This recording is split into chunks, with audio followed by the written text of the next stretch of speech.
Yo, what is up, guys? This is the Phantom Armor coming to you guys with a brand new Monarch profile, but this isn't regular Monarchs. As you probably noticed by the title, it's Newgioh Monarchs. So if you don't know what Newgioh is and you just clicked this video because you wanted to, well, Newgioh is like a format, a player-made format depicted by, it's essentially a base off the 2005 GOAT format, but it takes out a lot of unfair cards like Pot of Greed, Ring of Destruction, BLS, and also, what else? Delinquent Duo, which are easy win cards and total pluses, and adds in cooler and more modern cards. For example, we have 2 Sangans and a tour guide. So I'm not going to say the whole ban list in this video, or all the changes. Either way, a link will be in the description to the Newgioh website, and I think this is probably one of the best decks right now, just because Monarchs are very powerful. They can make so many cards that just apply pressure, as well as for this format, they can be absolute blowouts. And of course, we only have like 4 different Monarchs, one of them being Grand Monarch, so we only have like 3 different viable Monarchs. So, because of course, Caius and Ryza were not real, they weren't actually made of the time of GOAT format. So either way, we're gonna get right into this profile. The deck is super cheap for the most part, so it's a very easy format to get right into. So we're playing Triple Thestalos. This card's amazing, like, honestly. It's just, the fact that you can rip a card out of your opponent's hand is so good. If you hit Sinister Serpent, it kind of sucks, but a lot of people aren't playing that anymore. They're playing Thunder Dragon to depict the cost of Graceful Charity. Either way, I think this card is, like, the best Monarch, because traps and spells are not super predominant, and then like, set cards are not super predominant, so Mobius is okay, and then there's no really big monsters to remove other than other Monarchs, so that's just my 2 cents on it. But either way, I think Thestalos is really good, because your opponent in this format is almost always going to have a card in their hand. There isn't enough back row to summon a monster and set your entire hand. So either way, moving on, we're playing double Zaborg.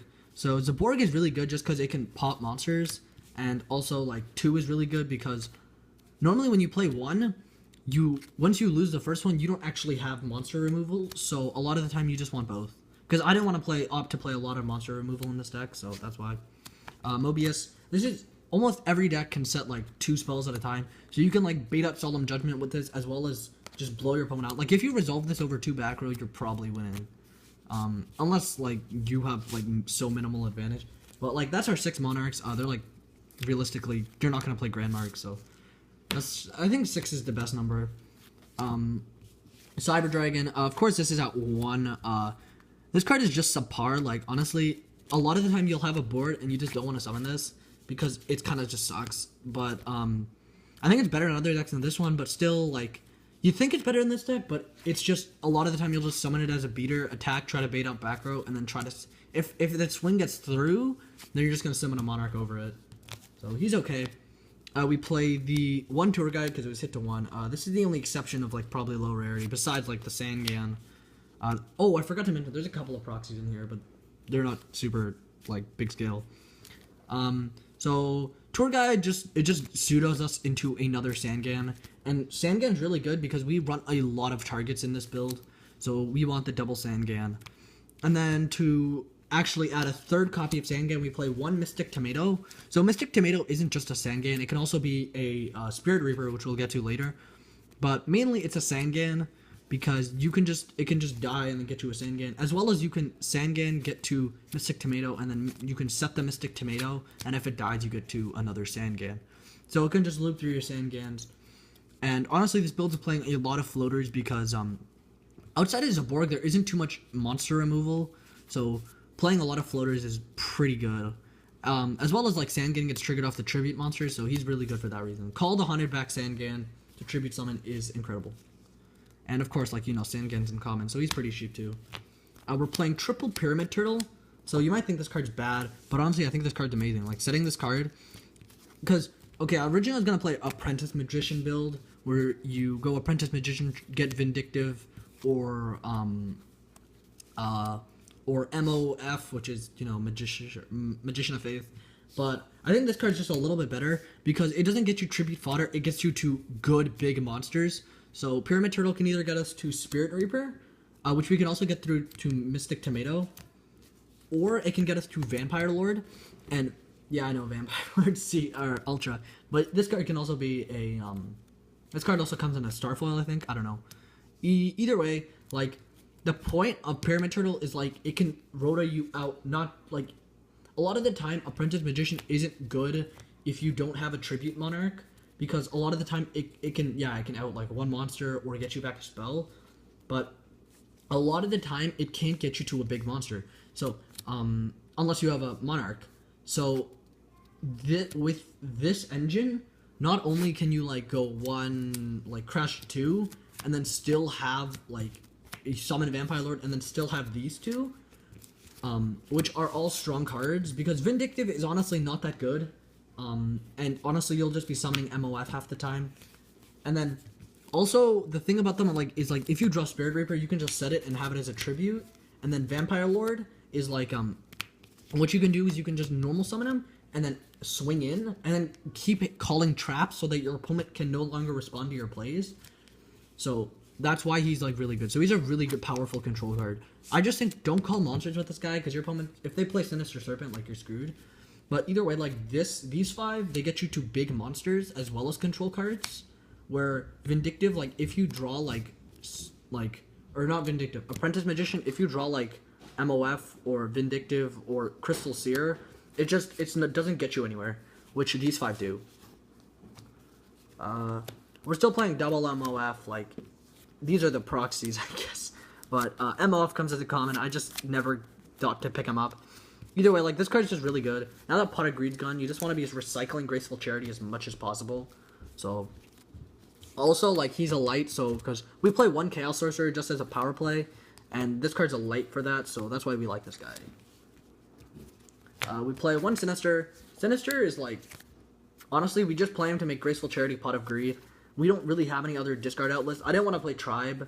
Tribe is just like a waste of a normal summon, as well as he only like he's really, really cost effective to out multiple cards. When really, like in a format like this, you're gonna be playing tons of different types. For example, like if you play in the Monarch Mirror, like I play so many different types. Like if somebody dropped Tribe on me, I'd be happy because I could probably kill everything. Where Tribe against like other decks like Goats, going Tribe, discard, and outing their entire board is really good, but it's only good against Goats. So that's, I guess, why we're playing Sinister over Tribe. And then 1 Chaos Sorcerer. This card's at 2, but I wanted to play 1 because, like, it's not going to be live a lot of the time. We only really have 4 lights, and a lot of the time you have to Zaborg, pop itself, and then summon Chaos Sorcerer, which is, like, honestly only a subpar play. So, honestly, I didn't want to play 2 copies because a lot of the time it was dead even when I was playing the Apprentice Magician build where you get faster to your MOFs. But I think, like, this card is good at 1 in almost every deck that can play a light and dark, in this format at least, because it's just so good to out cards, and also it's an out to relink or Thousand Eyes Restrict, which is still legal with Metamorphosis. So that's why I still think that card's... He's still a good card because it gives you a power play that you don't have to tribute summon over. So he's just an instant out to anything you really need. We're playing double Soul Charge. This card is like, it's out of this world. Like, being like Soul Charge, hit your opponent's Monarch, summon a monster, like, do take into mind, like, Stormforth wasn't really a card at the time, so this card's amazing.